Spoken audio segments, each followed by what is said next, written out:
talking about the standards that would be implemented in Sudan. And I was saying that there are initiatives working at the moment in Sudan to create these standards for quality. But what I was saying is that I think people shouldn't wait for that to happen. If you can do something within your area of jurisdiction in your own home, you could start right now. Right? There are many ways to do this. One thing I really wouldn't clay and brick and that kind of thing. Yes, fantastic. So when you come to build your home, look at the materials, see who's around you, who can do things in the country, how you can help the country in the economy, who can do the bricks, who can do the cupboards, the furniture. Why buy furniture from outside and bring it into the country? There's lots of things that can be done. Why be complicated? Why make things simple? But there's things you can do. Yeah. So I think earlier you encapsulated it. I think this topic is why it's so complicated is because of the different aspects of it. And you said to us earlier, think beyond yourself. You said, think about your neighborhood, your community, your society, your environment. It's a whole socio-economic process. And that is really it.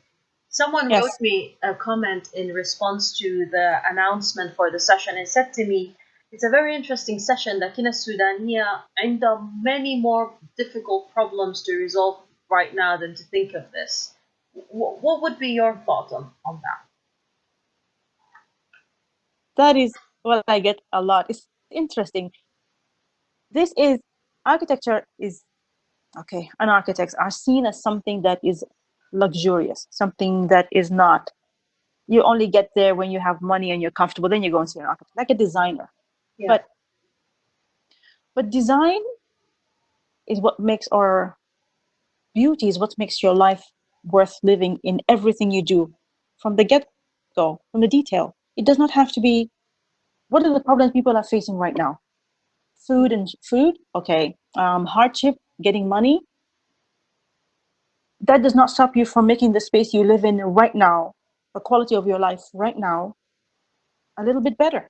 And architects should be able to do that. I mean, architects shouldn't wait for the client who has money so they can build for them. Pro bono architecture is something I would love to see happening in Sudan. So no, I think there's a misunderstanding there. The message I'm trying to say is, think outside the box. If I live in a small cottage and I can just clean my house and not throw the garbage on the street, hey, la dara la dira, basic values, basic ethics, basic morals. Yeah. This is part of it. Yeah. But there is a whole ecosystem, and like you said, macro and micro environment that you can create through developing these sectors of industry. Because throughout this forum, we constantly keep talking about the solution is to stop focusing on what the government can supplement you with. The solution is that we turn ourselves from purely consumers to producers, and that means we have to start developing and injecting into the economy through small, medium-sized businesses. This is the chance. Everything is an opportunity. We don't grab these opportunities because we don't see them. We ignore them.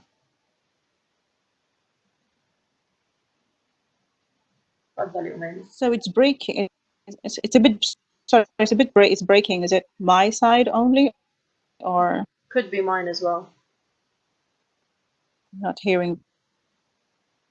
Oh, I can. Oh, it's clear here. Could be Omeima's connection now. Sorry, Mohammed, you made a comment just now. Sorry.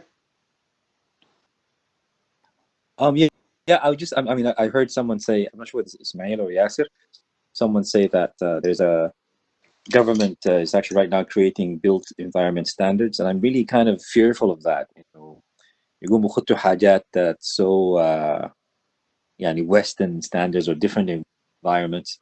So I hope that the process is transparent عشان الناس تقدر تقول no, we want local material, the local culture to take into consideration, the local environment. فما أعرف هل المجموعة الشغالة في الستاندرز بتاعت البيلت environment دي هل عندهم ويب سايت؟ I mean, are they open to suggestions ولا هم شغالين فيها behind closed doors? Yeah, and you're right. I think I mentioned that. Sorry, Oh, Randa, yes. go ahead. لا اتفضلي يا أميمة اتفضلي. Yeah, I think I mentioned that, and I was an observer in that group, and what I observed, they're doing a great job. They're managing things like is it homelessness and people, the refugees, but yes, you're right. Implementing international standards is going to be a big challenge, and I can see it happening because people coming in this initiative are actually people who have had experience outside Khartoum, and they're trying to use, as you say, British and American and this and that. Marrying it with the local standards is going to be an issue, but they have to start somewhere. So perhaps we give them that they start somewhere that's already known, and then to start to implement differently. For instance, here in Qatar, for sustainability standards, there's LEED and there's BREEAM and there's lots of others in the world. They've created their own.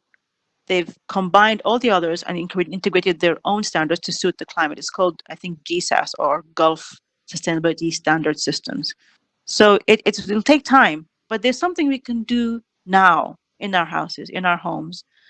Take any family living in a home right now. At least clean it, take care of it, green it. Make sure you don't disturb your neighbor.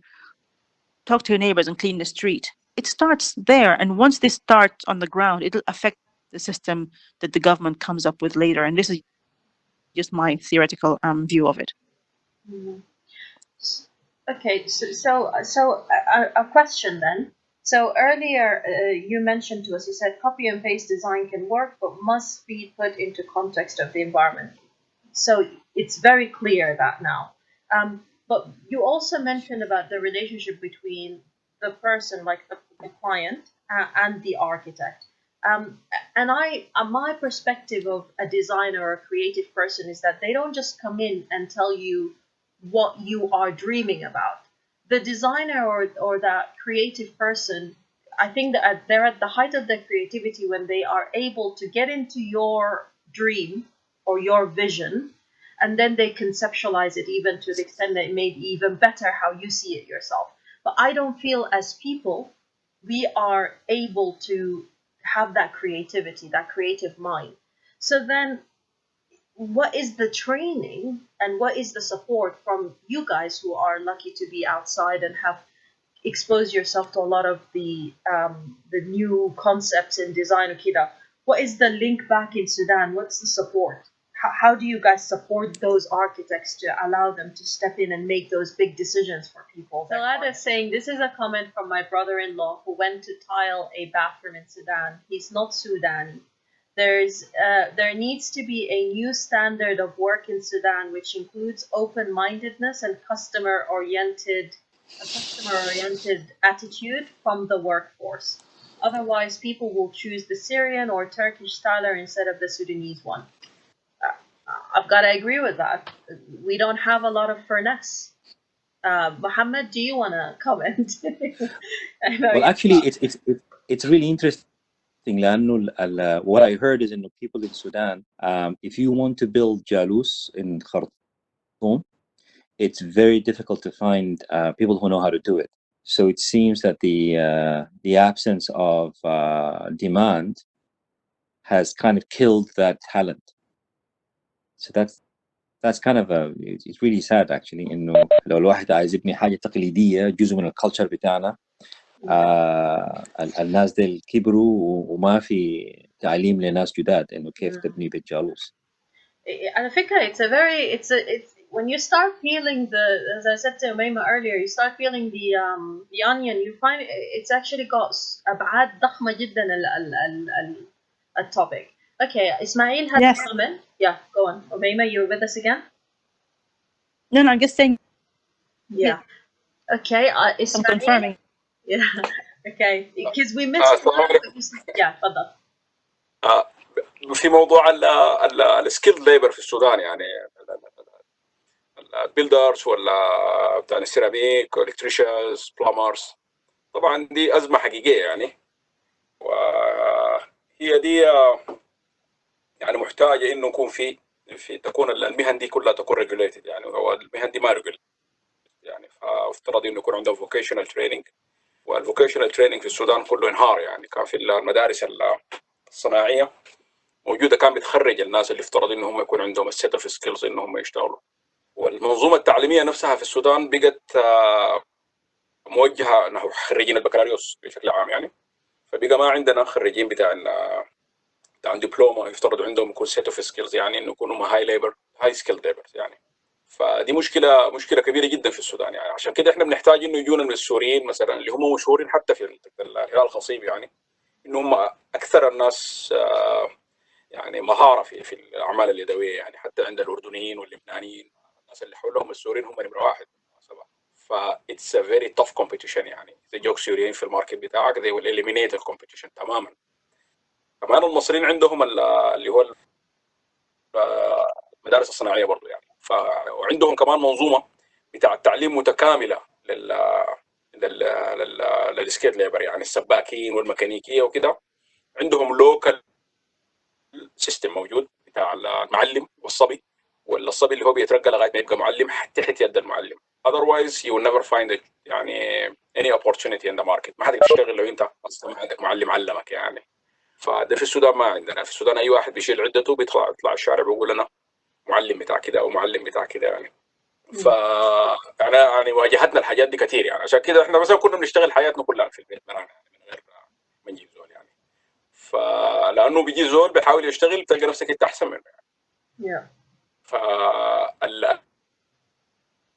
لما جو السوريين والمصريين كانوا جو في بدايه الالفينات يعني they crushed the competition يعني. المصريين كانوا شطار جدا، والسودانيين اللي بيعرفوا يشتغلوا طلعوا، واللي بيعرفوا يشتغلوا قاعدين في السودان ما دارين يشتغلوا. يعني الواحد بيبقى داير يبقى معلم بسمسار اكثر ما هو يكون يعني كده. فده طبعا ذاته المستوى بتاع الشغل ذاته انخفض يعني عموما يعني. حتى بقى ظاهر في شكل المباني، وبقى ظاهر في شكل المباني في السودان. بتشوف الناس اللي بتمشي تلقى البيوت فيها شقوق كثيره طوال يعني. دي حاجه بقت ظاهره عاديه جدا يعني.